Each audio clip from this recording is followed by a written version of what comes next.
जय हिंद दोस्तों। नमस्ते साथियों, मेरा नाम आयुष त्रिपाठी है और मेरा एक चैनल है राजा सुधांशु नाम का।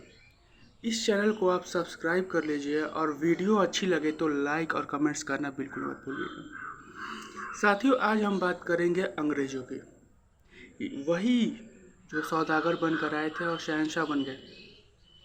ध्यान दीजिएगा, मैंने क्या बोला। जो सौदागर बनकर आए थे और शहंशाह बन गए। 200 सालों तक राज किया, ये हमें और आपको पता ही है। आज हम यही बात करेंगे कि कितना धन लूट कर अंग्रेज यहाँ से मतलब भारत से लेकर के गए। दोस्तों, अंग्रेजों के आने से पहले भारत एक समृद्ध देश हुआ करता था। जब अंग्रेज आए उस वक्त भारत कई सेक्टर में सुपर पावर था। कई सेक्टर में सुपर पावर था, जैसे कि कपड़ा उद्योग, आभूषण, कृषि उत्पाद, मैन्युफैक्चरिंग और मसाले। कई बुद्धिजीवियों के मुताबिक दुनिया की जीडीपी भारत की हिस्सेदारी 24% थी। क्या मैंने कहा? कई बुद्धिजीवियों के मुताबिक दुनिया की जीडीपी दुनिया में की जीडीपी भारत की हिस्सेदारी 24% थी। यानी कि अगर दुनिया में 100 रुपये अगर कमा रहे हैं लोग, तो उसमें भारत का सबसे ज़्यादा 24 रुपये भारत का योगदान था। यानी पूरी दुनिया में अगर 100 रुपये आ रहे हैं, उसमें 24 रुपये भारत का था।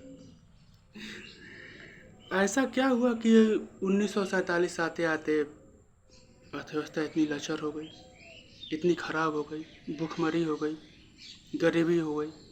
जब अंग्रेज आए थे तो कुछ और रूप था भारत का, लेकिन जब जा रहे हैं तो कैसा था स्थिति भारत का। 1947 कुछ ढका छुपा बात नहीं है। हम वहीं पे बात करेंगे कि आखिर क्या हुआ, कितना धन लूट के ले गए, क्या सिस्टम बनाया, क्या कानून बनाया। आज हम उसी पर बात करेंगे। सबसे पहले हम बात करेंगे कपड़ा उद्योग की। टेक्सटाइल एक्सपोर्ट में भारत की हिस्सेदारी करीब 24% या 25% रही होगी। जब अंग्रेज़ों के हाथों में बंगाल का कंट्रोल आया, बंगाल से ही शुरू हुआ, ठीक ना। East India company, Lord Clive तो याद ही होगा आप, वही जो अंग्रेज़ों का सबसे बड़ा अधिकारी माना जाता था। जब अंग्रेज़ों के हाथ में बंगाल का कंट्रोल आया तो सबसे पहले भारतीय टेक्सटाइल का विदेशों में एक्सपोर्ट बंद करवाया। इसके बावजूद भारत में बने कपड़े सस्ते थे, इसलिए भारतीय मार्केट में ब्रिटिश कंपनियां इतनी कामयाब नहीं होती थी माल बेचने में। क्योंकि कितना भी उन्हें लगा था कि अंग्रेज़ों की मैं बात कर रहा हूँ कि अंग्रेज़ों को ऐसा लगा था कि अगर हम भारत के मार्केट को यानी कपड़ा इंडस्ट्री को अगर इसमें एक्सपोर्ट बंद करवा देंगे तो इनकी शायद स्थिति खराब हो जाएगी। और थोड़ी बहुत हुई भी, लेकिन इतनी भी नहीं हुई कि जितना का गंभीरता का विषय हो। फिर भी भारत की कंपनियां की जो भारतीय मार्केट में अभी भी स्थिति अच्छी थी और सस्ते कीमत पे कपड़े मिल रहे थे। ये ब्रिटिश कंपनियां शायद चिढ़ी हुई थी, शायद उन्हें ऐसा लगता था कि हम भारत के मार्केट में बेच नहीं पाएंगे अपना माल। इसीलिए कुछ इसका भी उन्होंने एक तोड़ निकाल लिया। अंग्रेज़ों ने इसका ये तोड़ निकाला कि सबसे पहले तो कपड़ा इंडस्ट्री पर भारी भरकम टैक्स लगा दिया, जिससे भारतीय सामान महंगा हो गया। कुछ पुराने लोग थे, कुछ तो ऐसे भी पुराने लोग थे, वो यहाँ तक कहते हैं कि बुनकरों के जो हथकरघे थे, जो हाथों से आप जो जानकार हैं, जो जानते होंगे, हथकरघा जो चलाया जाता है उसको तोड़ दिया, जो उनका रोजगार था। बुनकरों की बात कर रहा हूँ।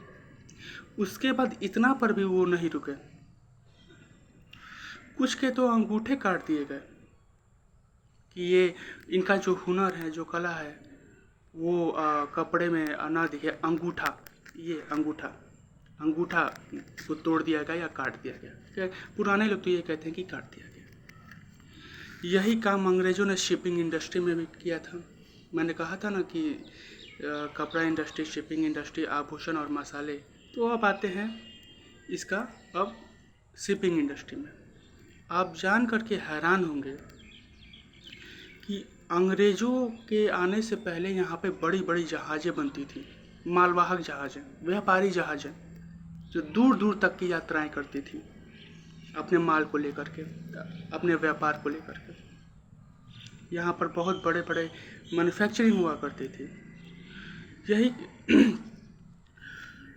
1813 में ब्रिटिश संसद में एक एक्ट लाया गया कि 350 टन से कम वजन की नाव भारत और ब्रिटेन के बीच नहीं चलेगी।